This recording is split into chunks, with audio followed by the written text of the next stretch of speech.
Good day, Mzansi, and welcome to today's podcast at Seda Bujanala West branch. My name is Caritas Maselesele, the branch manager for Bujanala West. Today, I've got some exciting guests with me from Re-L8, one of our local SMMEs in the fashion and textile industry. Guys, how are you guys? Are you well? How are you, sir? I'm good, thanks. Welcome. How are you, man? Good. Please introduce yourself and your business. My name is Bonang and Kau. I'm a co-founder of a brand called Re-L8. Yeah, my name is Duduetsang Kau. I'm a co-founder and director of this beautiful brand that we call Re-L8. Yes. Hundreds. So let's have a discussion about Re-L8, about the journey, about everything that has happened, throughout the years from when you started and started working with Seda. Can you just give us a bit of background, how you started, what was the vision, and how has the journey been so far? It goes way back, hey. Like, I remember us in high school, grade 9. Our thing was we'd go to, Majita, like, we'd have crews in school. Hey, you guys, pizza mamang. We'd be the guys who like, hey guys, how about we print some t-shirts for you guys with your, name of your crew or whatever, So that's, I think, where it started for us, because that's something we've been doing since grade 9. Fast forward 2016, we printed 10 caps just as a, we're just printing 10 caps just for our friends and us, and then it became a business. People started asking, where can we get these caps? We like these caps are very unique. So for us also, it showed us something that we can actually make money from this, because people want to buy these caps. And then we started making a living off these caps. So today I sold 5 caps, Kinale 5 klipa. And then, it just became a thing of, okay, now let me try a t-shirt, then let me try this and this. And then that's how it started for us. It grew from there. It was just a thing of we're organizing an event as Majita, going to chill. So we just printed these caps meant for us. So people started asking, guys, where do you guys get these caps? Where can I get these caps? So I think from that, it started giving us that thing. I thought, no, man, there's actually a business here. So that's how we started it. And then we just kept on growing from there year by year, experimenting, trying t-shirts, trying the golf t-shirt, the vest there. And then from there, we find ourselves here today. Oh, interesting. I guess the people could relate with your brand. They could relate. And that's what we wanted, the whole name Re-L8. We relate in some way with people. Very interesting. And then fast forward until you formalize your business. How many employees did you start with when you started, and how many do you have now? When we started, we were just the both of us, and then friends will help you there and there. And we want to say, please go do this for me. So when we started, really 2. And then right now in our workshop we are about 9. We are 9 of us. So we've employed. We started as just the both of us, but we currently employ 7 people. So the business as a whole employs 9 people, including us. And then the youngest person we employ is actually an 18-year-old. She's 18. She finished matric and she decided, I want to do fashion. So she came to us and so a lot of the people we employ in our business are very young people that it's your first job, and you love what you're doing, you love fashion, you love clothes. So those are the type of people that we employ. Young people, young black, a mixture of guys and girls, but we have more guys, we need to get more girls. We need to add more females. That balance now. But mostly we've focused on employing young people. Let's create that vision for a person who's young, and mostly if it's your first time working there or your first time working, that's the perfect space for you, because you get to learn everything from scratch. You come in, we train you, we teach you how to use the machines, and then we just take it from there. And it's not very easy with young people, because as you said, some of them is their first job. So just to get them up to that standard of, guys, professionalism, let's work, let's keep it like that. It's still a journey, but we are happy with their development so far. Which leads me to my next question, actually. As young, gifted and black youth in the fashion and textile industry, maybe share what some of the strategic challenges or obstacles that are there, and how do you navigate and pivot around that? I remember when we started, the biggest challenge was obviously we didn't have the financial capabilities and we didn't have the equipment. So we rely a lot on outsourcing, and mostly when you outsource work, somebody would give it to you at their own time. It's not as urgent for them as it is for you. And you're maybe going to outsource from somebody who deals with big orders. So the big orders are the main priority, and then yours is like obviously smaller, 5 t-shirts or whatever. It's not so urgent. So the biggest challenge for me used to delay the turnaround time from a client buying to us giving it to them, you know. So that was the biggest challenge for me. And obviously just lack of information, not really knowing, because we started as buying and then you take it to someone to brand it for you. And you sell. So over the years we wanted to, how do we do it ourselves? Where we have control of everything, you know, in-house, and we have control of the turnaround time as well. Yeah, some of the other challenges were things like quality also. We couldn't, you know, get the right quality. We just had to use what we had for now. But as time went by, you know, also the family, they don't really, I wouldn't say they don't support, but they didn't really understand what we are trying to do. We trying to sell clothes. You're supposed to go to school, get a degree and go work, but we want to sell clothes. So that support from family wasn't there in the beginning, but it's there now. But understandably so, because you know, we come from a family where people went to school, they went to study, and that's the right step to take. You know? So now when you come and say you want to sell clothes, it's like, chief, what are you doing? What are you doing? You know what I mean? So that was I think the biggest struggle also. But for me the main thing was the quality, like you said, and the turnaround time. You know, nobody wants to order something and wait 4 weeks or 5 weeks, or you know. So with us, the main thing was always let someone order and get it in a few days. You know, that was the main thing. So that was one of the biggest challenges. And like material, like you said, you obviously want to represent your brand with the best quality. You know, you want someone to wear something and say, oh wow, this is actually quality material, you know. So obviously when you're starting out, you don't have the financial means to buy the most expensive quality, you know what I mean? So when it starts, it just gives you a brand, that thing of cheap, look like this is a cheap brand or whatever, you know. But it's also understanding we were at the starting point. And at that time when you were starting, did you know about Seda, SIFA, and the Department of Small Business Development? No. Seda, we actually found out about Seda many years later. One of our friends from Potch, it's like we went to the same high school. As we were been pushing the business, he spoke something about Seda. We were like, hey, we did a government. He was like, go to Seda. Oh, he actually used to go a lot to Seda, but go Potch. So they were on some Emona. Yango Seda, Lochela Seda. So we were very skeptical in the beginning because, you know, like, we all have the stigma towards government. But, you know, when something says to you, just go. Go and go see for yourself. So we came to Seda. The first person I met more Seda was actually Matt Hepa, they were very friendly. I had to pitch something to her and I was nervous that time. So I spoke, but she could see what I was trying to say. And then she just said to me, maybe come on Monday, let's see how we can help you to, you know, create some form of portfolio for your business. So that's how we found out, through a friend. Wow, interesting. So, and how has that then assisted in developing, in changing and shaping your business to what it is today, your interaction with Seda, and maybe on step by step as to how how did it go, what happened, you know, maybe just share with the viewers as to where you started, what types of interventions were there, and how did that now change and assist in developing and growing your business. This very room that we are in, I came here with, there's also another gentleman who referred me and said, let's go to Seda. We're meeting this lady today, let's go there.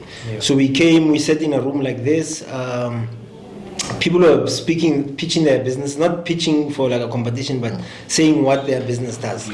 So, and then I met man Elitepa, and then she said to me, come the following week, let's sit down, let's see how we can shape up your business. So we came there, I attended 1 or 2 classes, the Giri class of business development, where they just guide you guys, registration certificate, and this and this. So from there we started attending more classes. You know, if they said there was a class, SARS or something, we would come. And then they told us about this program called TTA, Technology Transfer Assistance. So we applied for that, but they took us there step by step. This is the documents that you guys need. I remember Seda called somebody from, I don't know, what's that guy's name, who did that proof of market for us and all that stuff. They called someone to help with the application, you know, what you needed step by step. here's where I am in my business. I have this, I don't have this. Okay, you don't have this, this is how you can get this, you know. So the guy that they brought in, he came and just took us step by step. Okay, this is where you guys are. You don't have these specific documents. This is where you can get them. This is how you can get them, you know. So there was a guy who Seda brought in to help with the application. Yeah, not just us, for everybody. For everybody else, not just us. Okay. Which made it very helpful, you know, because you're obviously now wondering, what's happening? What do I need? You have this list of documents, and there's someone there to guide you step by step. It really helped, you know. Yeah, and the other thing was, the guidance was very important, because sometimes you can say, I want this or I want this, my business. But when they say, okay, choose, what do you want, tell us specifically, then it's like you're all over the place. So I think they gave us real guidance in terms of, okay guys, you guys are in the textile industry, this is what you guys need for textile. So we're able to do that, submit our TTA application. When it came out, we were on it, like let's do this, let's give it that full force. We submitted our TTA application. We waited for some time, but eventually we got that call to say, no guys, your application has been approved and you guys will be getting some equipment. I think that was one of those days that it made you believe more in like, oh, this is actually happening, you know. So this thing works. So we going somewhere. We got equipment with, I think it was 386,000 if I'm not mistaken. We got a lot of sewing machines, embroidery machines. So that was the beginning of our business, where we could say we have full control. We're doing this thing in-house, where we have control over the quality, where we have control over the things that we needed, you know. And then the next thing that we did with Seda was a pitch for funding competition. So we had master classes where they taught us how to pitch, you know. It was very nerve-wracking. They're saying you're going to go stand on the stage and pitch your business to many people with judges there, and they're only giving you 3 minutes. And I'm like, 3 minutes? How are we going to do this thing in 3 minutes, you know? So there was a lot of master classes. We were taught, you know, how to pitch step by step, and then obviously the rest was up to us to go do your own research and, you know, check some of the pitch videos from, you know. So then we went to a pitch competition in Rustenburg. They were choosing the top 3 from Northwest, and then I think we came out first. Yes, we came out first, and then we went to the finals in Joburg. But this was, remember the first year you went? Yeah, that's what I'm didn't explaining. win. Okay. So we went. I came out first in Northwest, and then we went. The top 3 went to Johannesburg to pitch. So in Joburg we pitched, but I wasn't ready also, and maybe it wasn't my time, or it wasn't our time to say. So we didn't win that one. But that was a big learning curve to say, okay, this is what you need to change. But I believe you're in the top 10. I think I was number 11. They said something about 10, 11, you know. So 10, 11 out of 27 is not too bad, but it's not the best. It's not the best, So then the following year they had another competition, but there we went in more prepared, you know, mentally, to say, last year you didn't have a slideshow, you didn't have this, you didn't have this, that's why you didn't win, you know what I mean? So I went to fix all those things that we didn't have. I think the main thing that I didn't have was a slideshow, as I'm speaking, to show someone, this is what I'm talking about, you know. So we went to pitch for the Northwest finals. I came out 3rd. I was quite surprised, but I was like, okay, I'll take 3rd. Then we went to the finals, you know. Mafikeng. Yeah, we went to Mafikeng. We actually pitched here. We pitched here to choose the people in Rustenburg. I think they chose 4 that are going to Mafikeng to go for the provincial. Provincial. So then here, I think I was first or second, I don't remember. Then we went to Mafikeng, I came out 3rd. And there's a lot of people this time. There's like over 50 businesses, everybody's pitching. You know, when the you minister get there, was there also? Yeah, the minister was also there, so I was also pitching in front of the minister. And it was very tense, you know, because you knew like everybody actually wants to go to the finals, you know. But by God's grace, we went to the finals. We went to pitch. Now there's 27 of the best in the country, you know. Now you gotta step your game up even more. So now you're there pitching, you know. And then the difference with the finals I went to after was that you pitched and then they only announced the winners at the presidential gala with the president and whatnot. With the previous one was we pitched, and then after after lunch they announced a top 5 is going to pitch. So we went there, we pitched, and then we waited until the presidential gala the next day. They spoke, president. I was watching on TV this time. I'm at home watching on TV. And in that time, you're obviously nervous. You know, you're trying to get to point where they're announcing, you know. Yeah. So they started from 5. Number 5 is this one. Ooh, number 2. Ooh, you know. So now it gets to number 3. I didn't honestly think I was number 1 at that time, but I was like, I'm in the top 5. Yeah. You know, not that I didn't think I was number 1. I wasn't good enough, but I was like top 5. We are there this year. I'm you know, we made sure. So 5, 4, 3, 2. Then I'm like, yeah. What's happening? What is happening? And I'm also like at home watching there as they're doing the countdown. Yeah. You know. So I'm also like nervous, like, Eish. By the time you got to number 2 there, I'm like, hey. Because now I was even afraid to tell a lot of people that I'm going to the final. I didn't want to like, you know, I don't want to like, Eish, now again, you went again, you didn't win, you know. But then it gets to 2, they announced the lady who's second, and then it's that moment where it's like, oh my gosh, you know what I mean, drum roll, and then Re-L8, and then I remember they announced Re-L8, and then how did you feel? Like I was shocked. Yeah. You know, even as I went up to go collect the award, I was still shocked because now everything's happening so fast. Everyone's trying to like get a hold of you and talk to you, and it's like, oh my god. And I'm only looking at the stage where I'm going, you know. But that felt like really amazing. It felt like this is what dreams are made of, you know. And with Seda, I would really like to thank them because obviously they invested a lot into us getting to that level where we can pitch and say we're good enough to pitch, you know what I mean? So even the master classes that they gave us were very, very helpful.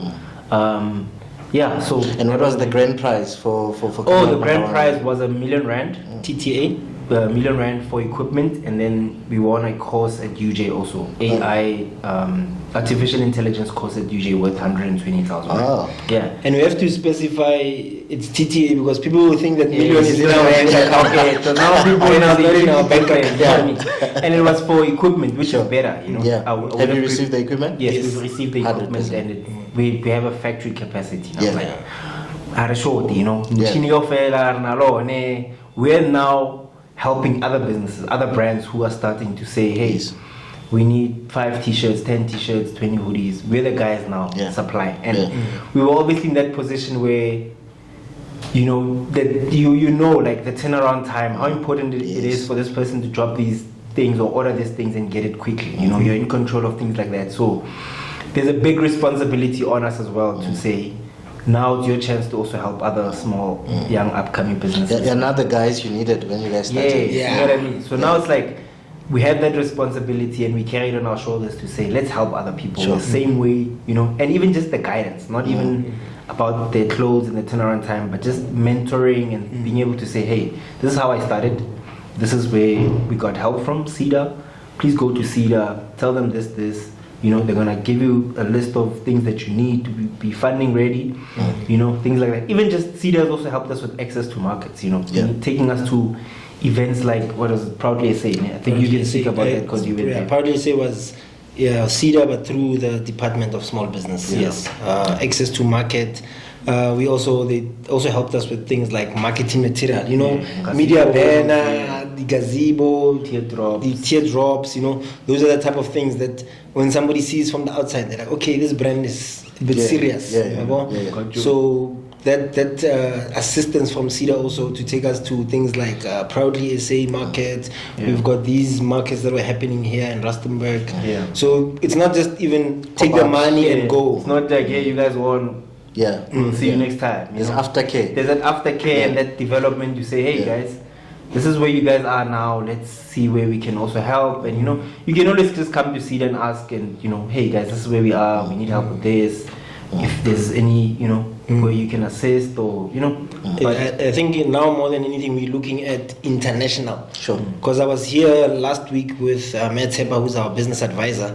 So now we are on. Get your export registration done, you know. So it's not the once-off thing. So now we are looking at we are not local. We're not a local brand anymore. We don't want to be a local brand anymore. We want to go and do expos overseas, and you know we have the support of Seda for that. 100%. Now let's bring it home a bit, right? With the energy crisis, Eskom, you guys got new machines, you know, and you are dependent on electricity and energy. How has that affected your business, and how do you navigate around that? Are there any alternative energy solutions that you've put in place, or any flexible, ways that you've employed in your business to be able to navigate and pivot around the energy crisis? And I think it also showed us flames like all these other businesses. We tried to work around the schedule. If we knew the electricity is going at 10, we tried to get there earlier so we can push so that by 10 people can go. But obviously for employees, they are more like, yes, no load shedding, we can have to go home. So for us, it was like, we need to finish now, then the electricity is gone 2 hours, 3 hours. But we didn't really invest in a generator or anything like that.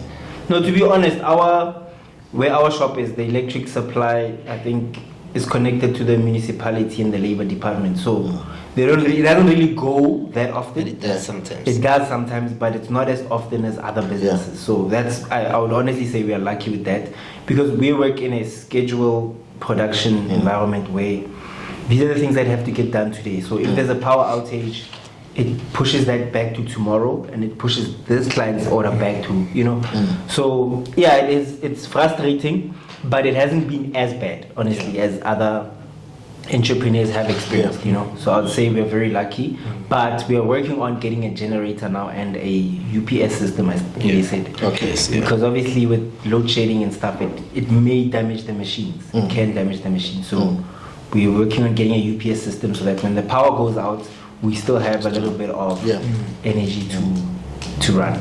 And would you recommend Seda to other SMMEs? We have been recommending Seda a lot. We tell a lot of these young guys, they see now what we have and they're like, I want that, and they think it's like overnight. But we say go to Seda. It's an AMO programming, be part of, get like a business advisor and grow with the organization.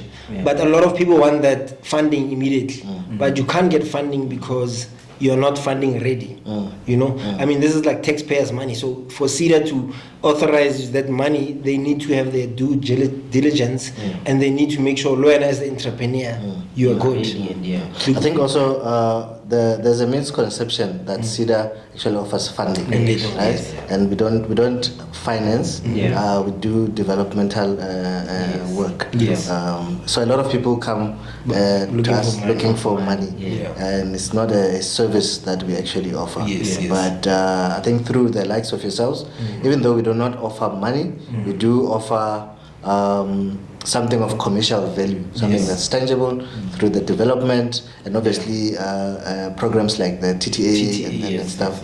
Then now you get value for money, as much as it's not money. And we were actually very lucky. I mean, we were, I think, the first group in Northwest or Rustenburg. Yeah, I'm not sure between.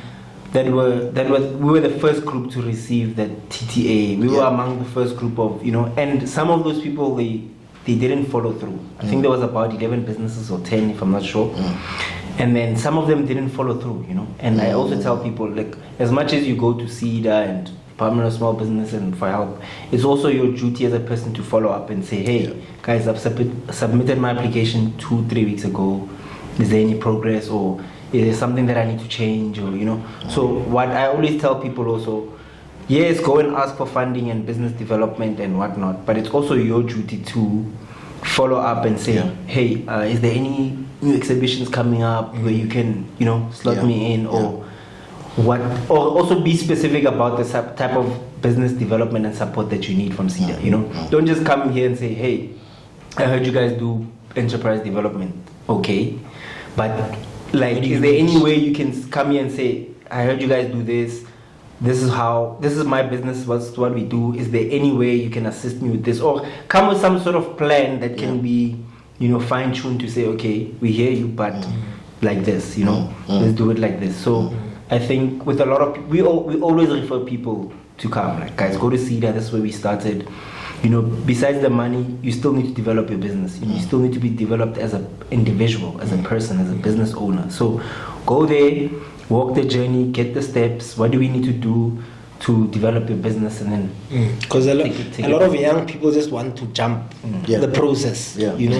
there has to be like a process that you have to go through before, as you mentioned, Seda doesn't offer funding. We are actually lucky to be part of the TTA program. I don't know how often it comes, but people want to jump that step to say, give me the equipment or give me this now. But you as a business person, you are not developed yet. You know, you are still lacking. You don't have a business plan.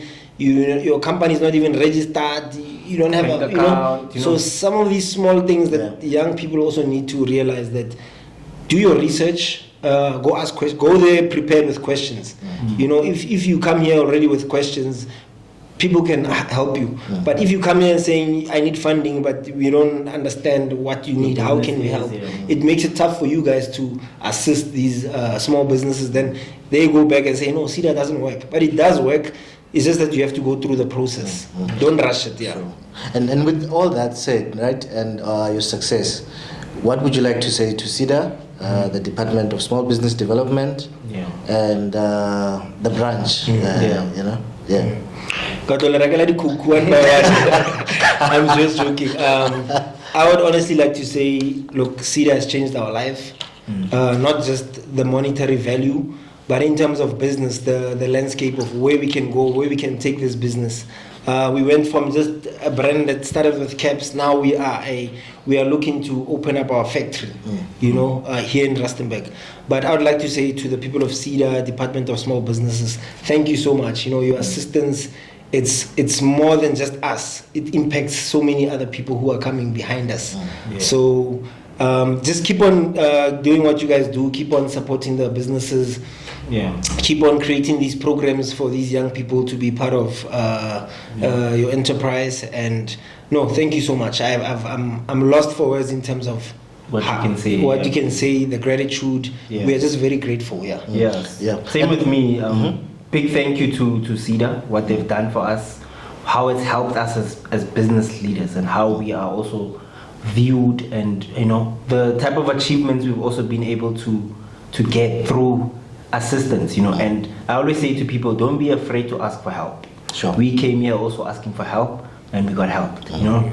So for me, it's a big thank you. And you know, even when we travel to these events and exhibitions, it's 5 stars. It's not like, hey guys, guest house, 2x2 guest house, take the bag, you know. It's genuinely like an experience. You sleep in a hotel, there's food, you're well looked after, you know, and it makes you feel like, well, my business is important, I'm important, and there's people who are investing money and time into me, so I need to also give back in terms of employing people, in terms of mentoring people, in terms of doing my part as a person, you know. I get and I give away also.